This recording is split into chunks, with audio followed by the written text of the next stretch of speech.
Hi everyone, this is Suneet, and in this video I'll be talking about data link layer. In this video we'll be discussing what data link layer is, an introduction to data link layer, and then some various important functionalities of data link layer like farming, error control and flow control. So what is data link layer? Data link layer is the second layer in the OSI network model. It comes right in between of the network layer and physical layer. It is one of the most complicated as well as important layers in this model, and it acts as a medium to communicate for the upper layer and hides the underlying hardware.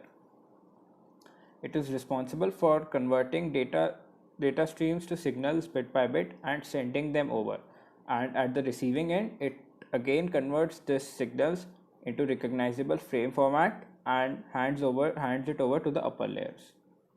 Some of the various important functions of data link layer are framing, flow control and error control. So what is framing?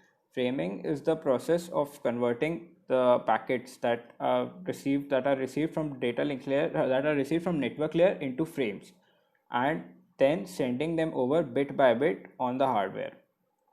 Again, at the receiver end, it picks up this frames and converts them into packets. What is error control? Sometimes the signal may have encountered problems in the transition and the bits are flipped. These errors are detected and attempted to recover actual bits. It also provides error reporting mechanism to the sender. Next is flow control. Flow so for data exchange to take place, it is very important that the sender and the receiver have the same speed and capacity. Flow control makes sure that these work on the same speed. Synchronization. When data frames are sent on the link, both machines must be synchronized in order for the transfer to take place. So now we will talk about some major functionalities of data link layer in detail. First up is framing. What is framing? Framing is the process of converting the packets received from network layer into a frame of fixed size. So when the data arrives from this network layer, it is in form of packets. Now, if these packets are transported as it is, there is a chance that the packet may get lost or corrupt.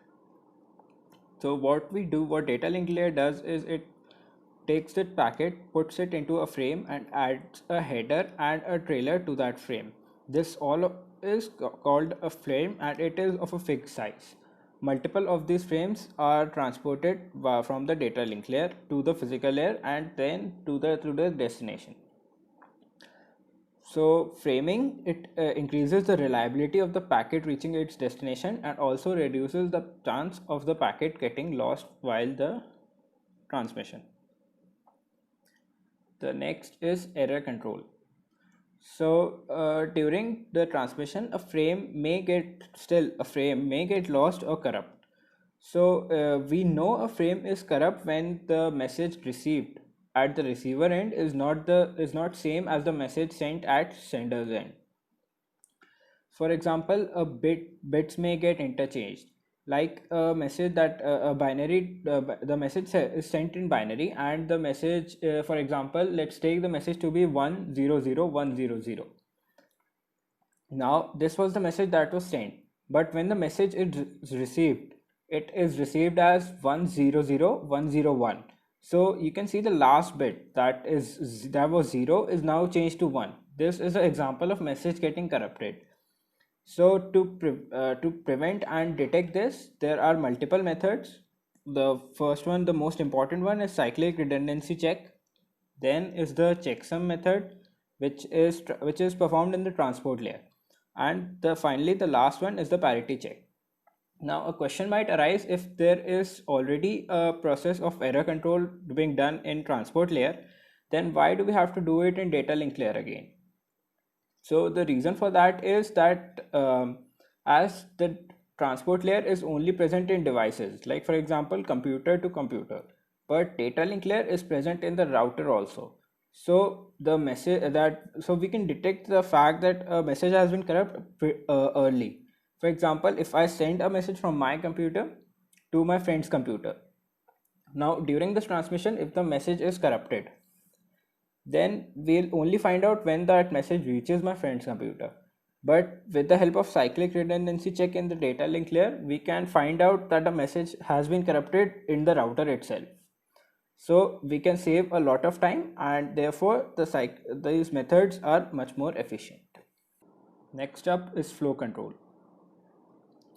So what can happen in flow control? So while transmission, it is very important that the sender and receiver work at the same speed. For example, let's consider a mobile phone that has started receiving lots of messages all of the sudden.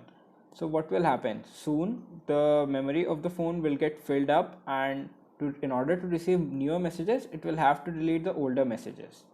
A similar situation can arrive when a receiver is overwhelmed with frames from the sender, and due to this some frames will get lost or deleted to create space for the newer frames. Now, to prevent this, we have various algorithms in the data link layer: the stop and wait algorithm, go back n algorithm, and selective repeat algorithm. Again, this process of flow control also happens in transport layer, and the similar question arises: why, if we are already doing it in the transport layer, what is the need to do it in the data link layer? So transport layer only works from sender to receiver, or sender to the destination, or a computer to computer. But the data link layer can also work in between, from the sender to the router. So if the frames are getting lost at the router, or if the router is not able to handle the load, then flow control comes in and is able to solve the problem. And another thing that is also a function of data link layer is the access control. What is access control? Let's imagine a network which is all connected to a thick cable, or the bus line, and all the devices in that network are connected to that thick cable. So when suppose there are four devices, A, B, C, and D.